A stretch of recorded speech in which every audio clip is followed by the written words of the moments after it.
sujet, c'est moi. Mesdames, messieurs, les membres du jury, Upécois, Upécoises, bonjour. Le choix du sujet étant libre, je me suis d'abord, dans un premier temps, dit, mais quelle bénédiction! Je peux enfin dire ce qui me plaît et régaler tout l'auditoire. Mais, car il y a toujours un mais, dans un second temps, je dois vous avouer qu'après avoir cherché pendant des minutes, que dis-je, des secondes, le choix de mon sujet, je me suis dit, qui suis-je, moi? Suis-je un nom? Un métier? Des sentiments? Des valeurs? Une éducation? Ou encore un savoir? Tous ces visages suffisent-ils à me définir? Non. Mais j'ai besoin de les reconnaître et de les explorer pour me sentir pleinement exister. À une échelle réduite, celle de la fac, pour ne pas compliquer les choses, je ne suis que 21, 10, 53, 65. Ou encore, Elayek Jeannot, étudiant en faculté de droit. Bien que les individus présents à ce jour puissent me coller toutes les étiquettes afin de répondre à ma question brillante, seuls ces quelques chiffres et ces 7 mots me vinrent à l'esprit. Pourtant, Dieu sait que je suis assez mégalomane pour pouvoir vous faire l'équivalent de toutes les dissertations de l'année sur ma personne uniquement. Mais toujours rien. Le blanc absolu. Alors, à une échelle un peu plus élevée, car je vous le dis, je suis au-dessus, je vous l'ai dit, je suis touché par la mégalomanie. Donc à une échelle un peu plus élevée, j'ai constaté que j'étais d'abord citoyen du monde. Car oui, nous sommes tous semblables, mais nous possédons des caractéristiques différentes.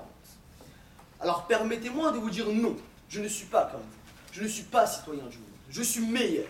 Je suis optimiste et non pas pessimiste comme la majorité des Français. Je suis rêve. Je suis cauchemar. Je suis irréel et en même temps réalité. Je suis l'alpha et l'oméga. Je domine et ne me fais jamais dominer, sauf exception venant confirmer la règle, lorsque mon sort dépend de vous, très cher juré. Cependant, en réalité, et notre réalité, cette fois-ci à tous, aucune définition ne peut être exacte, dans la mesure où chaque jour qui passe est une exploration de soi-même dans les détails les plus profonds. Alors que j'affirme connaître une partie de moi-même au fur et à mesure que je vis, je constate, je vois et je découvre le reste.